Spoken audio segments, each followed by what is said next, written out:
Hello friends, welcome to our YouTube channel. 5 अगस्त 2020 के MCQs हमारे पास रेडी है, तो चलिए स्टार्ट करते हैं। Question number 1, which of the following statement is or are correct about higher education financing agency. ये जो एजेंसी है इसके बारे में कौन सा स्टेटमेंट करेक्ट है? First, it aims at providing higher education to remote areas especially in tribal areas.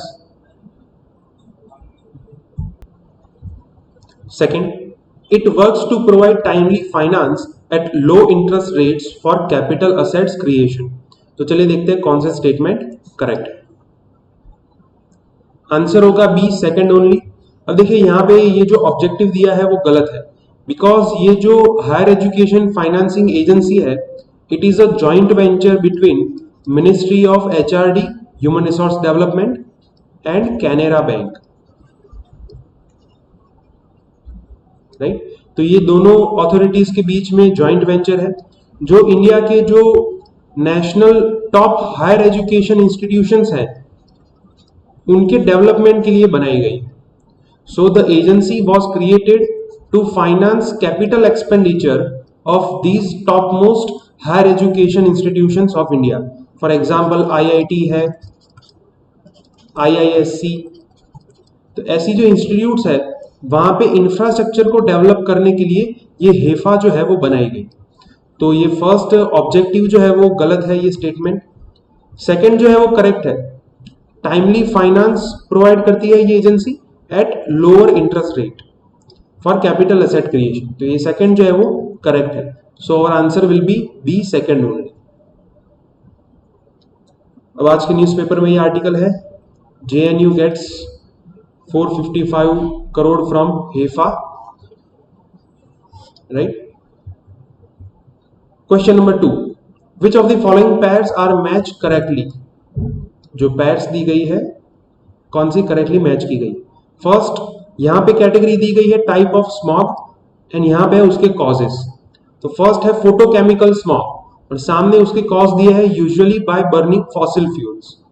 Second है सल्फ्यूरस स्मॉग और सामने कॉज दिया गया है due to nitrogen oxides emission. तो चलिए देखते हैं कौन सी पेयर करेक्टली मैच की गई है। आंसर होगा D, neither one nor two. अब देखिए पर्टिकुलरली स्मॉग जो है जिसे हम कहते हैं स्मोक प्लस फॉग,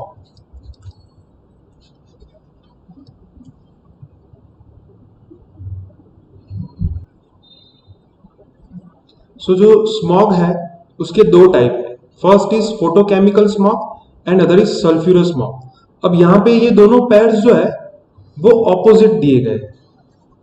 मतलब फोटोकेमिकल स्मॉग का मतलब क्या होता है? When the sunlight reacts with nitrogen oxide and volatile organic compounds. तो यहां से जो स्मॉग जनरेट होगा उसे क्या कहेंगे? Photochemical smog. अब नाइट्रोजन ऑक्साइड जो है उसका एमिशन कहां से होता है? सो ऑटोमोबाइल एमिशंस, जहां से नाइट्रोजन ऑक्साइड जो है वो एमिट होता है। एंड वॉलेटाइल ऑर्गेनिक कंपाउंड जो है वो पेंट्स एंड सॉल्वेंट्स में से एमिट होते हैं। सो इस टाइप का जो रिएक्शन है इसे क्या कहेंगे? यहां से जो स्मॉग जनरेट होगा उसे हम कहेंगे फोटोकेमिकल स्मॉग। अब दूसरा टाइप जो है sulphurous smog, it is emitted by usually burning fossil fuels, जिसमें सबसे ज्यादा कंटेंट जो है वो कोल के अंदर होता है। सो कोल में से जब कोल को जलाते हैं तो उसमें से जो सल्फ्यूरिक ऑक्साइड रिलीज होगा और वहां से जो स्मॉग बनेगा उसे क्या कहेंगे? Sulphurous smog. So usually burning fossil fuels, यहां से क्या जनरेट होता है? Sulphurous smog. And nitrogen oxide emission जो है वहां से फोटोकेमिकल स्मॉग जो है वो जनरेट होता है। तो हमारा आंसर होगा D, neither one nor to.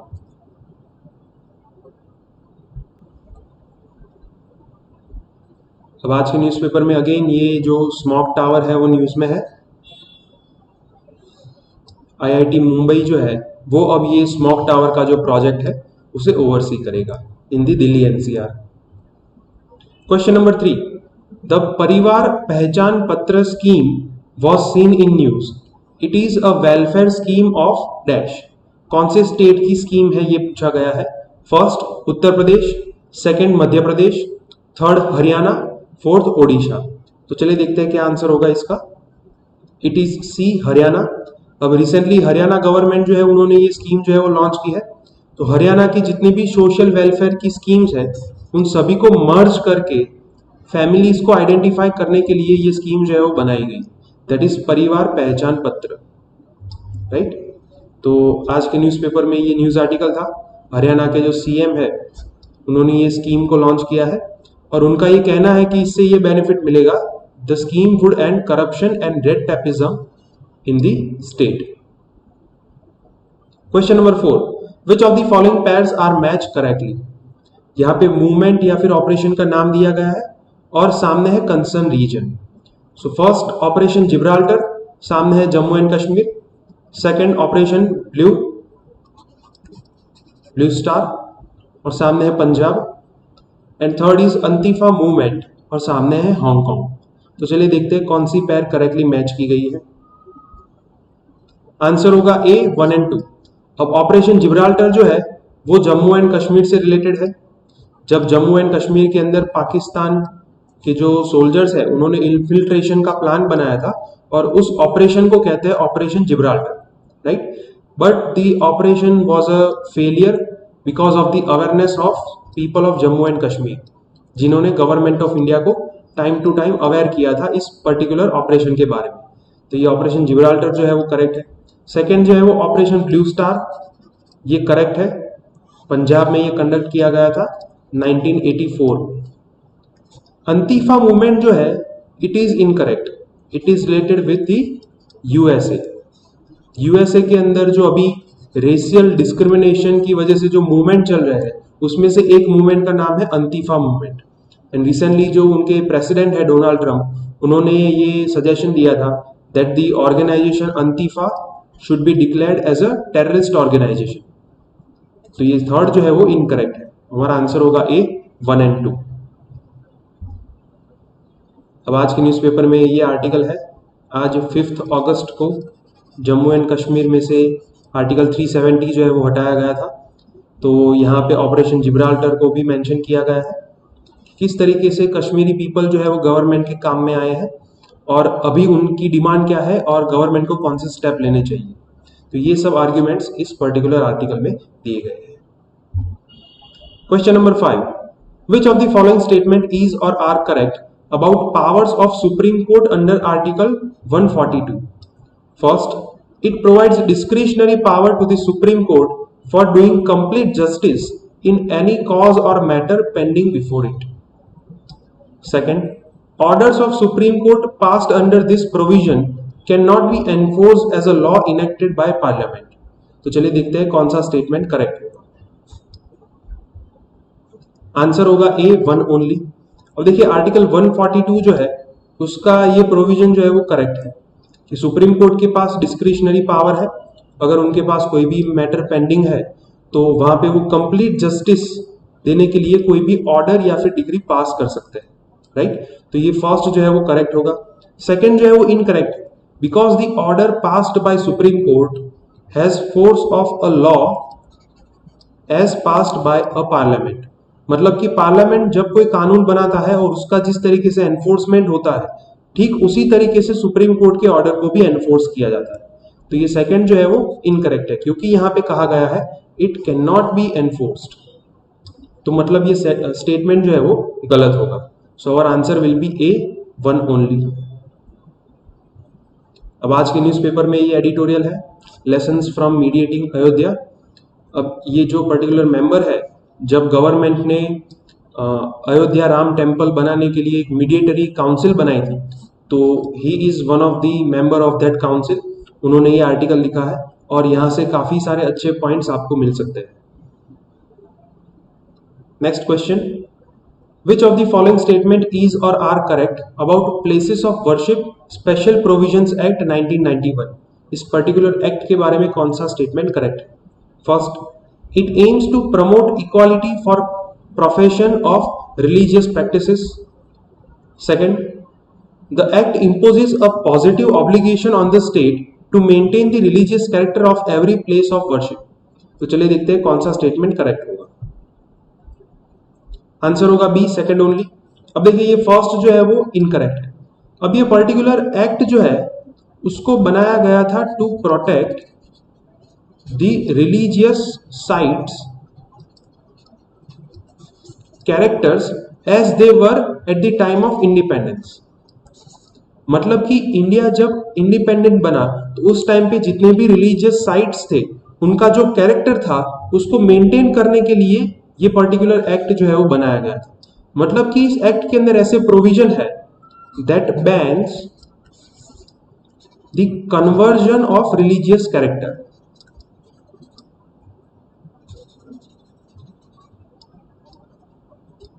मतलब कि अगर मान लो कि इंडिपेंडेंस के टाइम पे कोई रिलीजियस साइट है, इट इज अ चर्च, तो आफ्टर इंडिपेंडेंस आप ये चर्च का जो रिलीजियस कैरेक्टर है वो बदल नहीं सकते। तो इसको प्रोटेक्ट करने के लिए ये पर्टिकुलर एक्ट जो है वो बनाया गया था।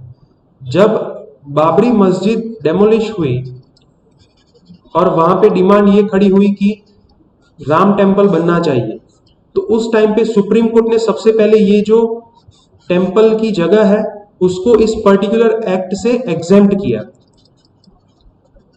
The place was exempted from this particular act.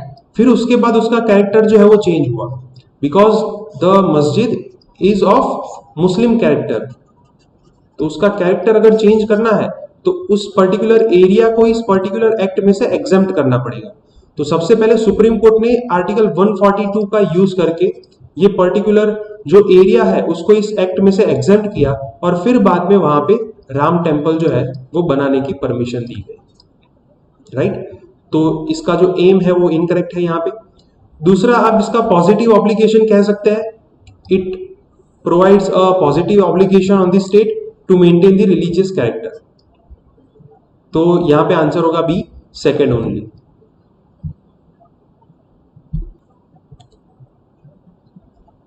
Again यहां पे ये जो पर्टिकुलर एक्ट है उसको मेंशन किया गया है इस पर्टिकुलर आर्टिकल में and that is why this act is also important. Question number 7, which of the following statement is or are incorrect. हमें इनकरेक्ट पूछा गया है। First, constitutionally state governments are allowed to have their own personal laws. Second, none of the Indian state has enacted its personal law so far. Third, Law Commission of India recommended that Government of India should have a uniform civil code. तो चलिए देखते हैं कौन सा statement incorrect है। Answer होगा B, second and third.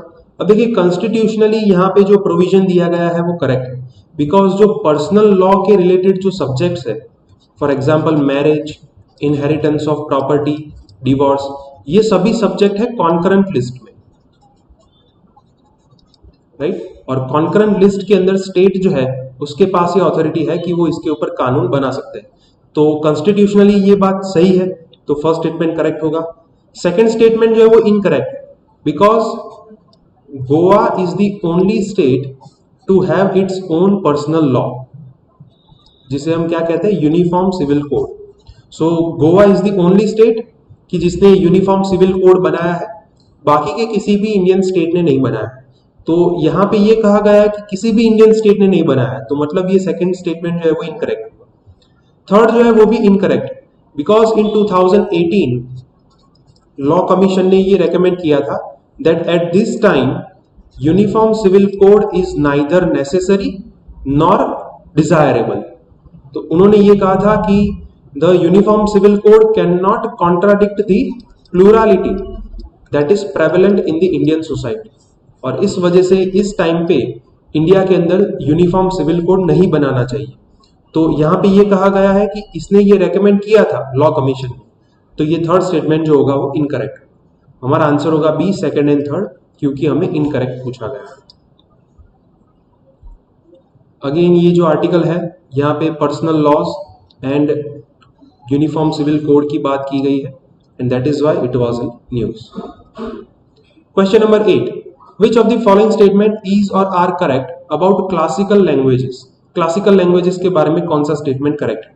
First, all the classical languages are listed in 8th schedule of the constitution. Second, Ministry of Human Resource Development provides certain benefits to promote classical languages. तो चलिए देखते हैं कौन सा statement correct होगा। Answer होगा सी, both 1 and 2 दोनों statement जो है वो करेक्ट है। अब सबसे पहले क्लासिकल लैंग्वेजेस कौन सी है? So there are 6 classical languages: Tamil, Telugu, Kannada, Malayalam, Sanskrit and Odia. सबसे पहले तमिल को क्लासिकल लैंग्वेज बनाया गया था एंड सबसे लास्ट में ओडिया को क्लासिकल लैंग्वेज बनाया गया था। अब ये जो टोटल 6 लैंग्वेजेस है, they are a part of 8th schedule of the constitution. तो मतलब फर्स्ट स्टेटमेंट जो है वो करेक्ट होगा, सेकंड जो है वो भी करेक्ट है। अब किसी भी लैंग्वेज को अगर क्लासिकल लैंग्वेज डिक्लेयर करना है, then the ministry of culture is the authorized body. तो सबसे पहले ये जो कल्चर मिनिस्ट्री है वो कोई गाइडलाइंस इश्यू करेंगे कौन सी लैंग्वेजेस को क्लासिकल लैंग्वेज डिक्लेयर करना चाहिए। फिर उस गाइडलाइंस के बेसिस पे जो लैंग्वेज है उसको ऐड किया जाएगा in the list of classical languages. Once the language is added into the list, then the ministry of human resource development will provide certain benefits to promote the classical language. तो ये second statement जो है वो भी correct है। Answer होगा सी, both 1 and 2। अब आज के न्यूज़पेपर में ये आर्टिकल है लैंग्वेज ऑफ यूनिटी, जो हमने कल के वीडियो में डिस्कस किया था कि सदर्न स्टेट्स जो है they are demanding 2 language formula instead of current 3 language formula. तो वहाँ पे कैसे लोकल लैंग्वेज को प्रमोट करना चाहिए and they should be given more authorities with regard to their own language. इसके फेवर में यहाँ पे इस पर्टिकुलर आर्टिकल में आर्ग्यूमेंट्स दिए गए हैं। Question number 9.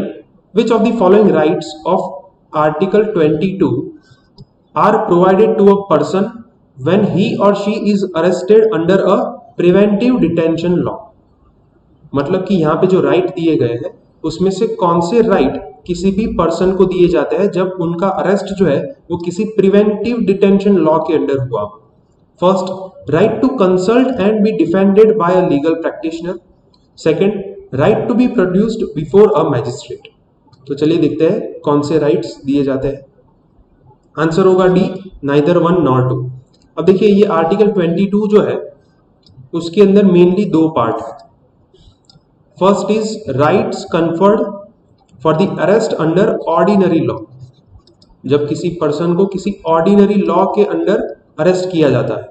Second, arrest under preventive detention law. अब यहां पे ये जो दोनों राइट्स दिए गए हैं they are given to a person under ordinary law, लेकिन क्वेश्चन में क्या पूछा है? Under a preventive detention law. तो मतलब कि ये दोनों राइट जो है वो गलत हो, because they are provided when a person is arrested under ordinary law. Preventive detention law में ऐसे कोई भी राइट्स नहीं दिए जाते। प्रिवेंटिव डिटेंशन लॉ में क्या है कि मैक्सिमम 3 मंथ्स तक आप किसी पर्सन को अरेस्ट कर सकते हैं। So under 44th constitutional amendment act ये 3 महीने का जो पीरियड है उसको रिड्यूस किया था 2 मंथ्स का, लेकिन अभी तक गवर्नमेंट ने उसे एनफोर्स नहीं किया and that is why the current period is 3 months. तो ये दोनों राइट जो है वो गलत है। आंसर होगा डी, नाइदर 1 नॉर 2। अब जम्मू एंड कश्मीर की वजह से जो सिचुएशन है उसके बेसिस पे ये आर्टिकल था, violating human rights in the valley, जहां पे काफी सारे पॉलिटिकल लीडर्स हैं उनको प्रिवेंटिव डिटेंशन लॉ के अंदर डिटेन किया गया है, specially under public safety act. तो पब्लिक सेफ्टी एक्ट जो है उसके बारे में हमने ऑलरेडी प्रीवियस वीडियोस में डिस्कस किया हुआ है। Question number 10. Which of the following statement is or are correct about Financial Action Task Force FATF के बारे में कौन सा स्टेटमेंट करेक्ट है? First, it is an intergovernmental body aims to set standards and promote effective implementation of measures related to threats to the integrity of international financial system. Second, India is one of the member country of FATF। तो चलिए देखते हैं कौन सा statement correct है। Answer होगा सी, both 1 and 2 दोनों statement जो है वो करेक्ट है। पर्टिकुलरली जो इंटरनेशनल फाइनेंशियल सिस्टम है वहां पे मनी लॉन्ड्रिंग जैसे जो फाइनेंशियल क्राइम्स है उसको रोकने के लिए ये एक्शन टास्क फोर्स जो है वो बनाई गई है and it is N inter governmental body जिसका हेडक्वार्टर जो है वो OECD के हेडक्वार्टर में है, राइट। तो ये फर्स्ट स्टेटमेंट जो है वो करेक्ट है। And India is a member country, ये भी करेक्ट है, हमारा आंसर होगा सी, बोथ 1 and 2। तो आज के न्यूज़पेपर में ये आर्टिकल है, ahead of FATF meet India to highlight Pakistan inaction. FATF जो है उन्होंने पाकिस्तान को ग्रे लिस्ट में ऐड किया है और उनको टाइम लिमिट दी है, अगर वो टेरर एक्टिविटीज को बंद करने के लिए कोई एक्शन नहीं लेंगे तो उनको फिर ब्लैकलिस्ट किया जाए, राइट। ओके फ्रेंड्स, तो आज के MCQs यहाँ पे कंप्लीट होता है। अगर आपको कोई डाउट है तो आप कमेंट सेक्शन में लिख सकते हैं। अगर आपको ये वीडियो पसंद आया तो इसको लाइक कीजिए और हमारे चैनल को सब्सक्राइब कीजिए। Thank you.